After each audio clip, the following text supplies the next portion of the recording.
इस्तेमाल तो लोगों ने किया था। आज अकेला बैठकर सोचा कि यहाँ कौन अपना है और कौन पराया है। फिर बहुत गहराई में जाकर समझ आया कि यहाँ सब मतलबी हैं। मेरे लिए किसी से रिश्ता रखने का मतलब है ईमानदारी, भरोसा और अपनापन। रिश्ते का मर जाना इतना तकलीफ नहीं देता जितना कि रिश्ते के होते हुए एहसास का मर जाना तकलीफ देता है। रिश्ते कभी भी कुदरती मौत नहीं मरते, इनका हमेशा कत्ल किया जाता है। जो इंसान अपनी जिंदगी में खुद से ज्यादा दूसरों की फिक्र करता है, अक्सर उसी की फिक्र करने वाला कोई नहीं होता। लोग दिल बहलाने के लिए बात करते हैं और हम उसे अपना समझ बैठते हैं। हम लड़के हैं जनाब, हमारा दिल नहीं। कमाई देखी जाती है, जुबान तो सबको मिली है, लेकिन उसका इस्तेमाल करने की समझ बहुत कम लोगों के पास होती है। कुछ लोगों का मानना है कि वो सब कुछ जानते हैं, लेकिन ऐसे लोगों से बड़ा मूर्ख और कोई नहीं होता। बुरे दिनों का एक फायदा भी है कि सारे रिश्तों की परख हो जाती है। दुख और कष्ट तो इंसान फिर भी भूल जाता है, लेकिन अपने साथ किया हुआ छल कभी नहीं भूल पाता। जब वक्त ही अपना ना रहे, तब अपने भी कहाँ अपने रहते हैं। दिमाग में विचारों का ट्रैफिक जितना कम होगा, जिंदगी का सफर उतना आसान होगा। जब आप किसी इंसान पर हद से ज्यादा हक जताने लगते हो, तो वो इंसान धीरे धीरे आपकी कदर करना खत्म कर देता है। जब आपके खास लोग आपसे दूर होने लगे, तो समझ लीजिए कि उनकी जरूरत अब पूरी हो गई है।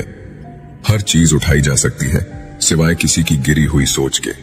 जब किसी की 100 अच्छाइयों को छोड़कर एक बुराई पर ताना मारो, तो अगली दफा 100 अच्छाइयों की भी उम्मीद कभी मत करना।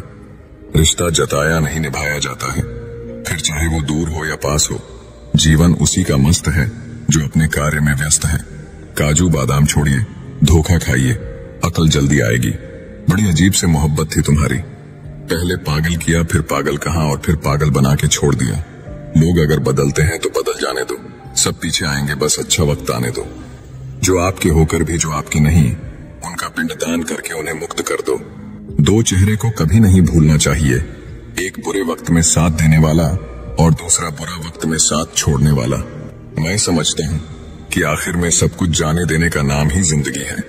एक उम्मीद ही तो है जो कभी खत्म नहीं होती, वरना कहानी तो कब की खत्म हो चुकी है। मेरे मौन रहने को मेरी मूर्खता ना समझे। रिश्तों के लिहाज के खातिर अगर मैं चुप हूँ तो खुद को ज्यादा चालाक ना समझे। दूसरों का भला करने वाले मनुष्य को हमेशा कष्टों का सामना करना पड़ता है, क्योंकि हमेशा फल देने वाले वृक्ष को ही पत्थरों की मार सहनी पड़ती है। जितना खुलकर आप बात करेंगे, उतने ही रिश्ते मजबूत होते हैं।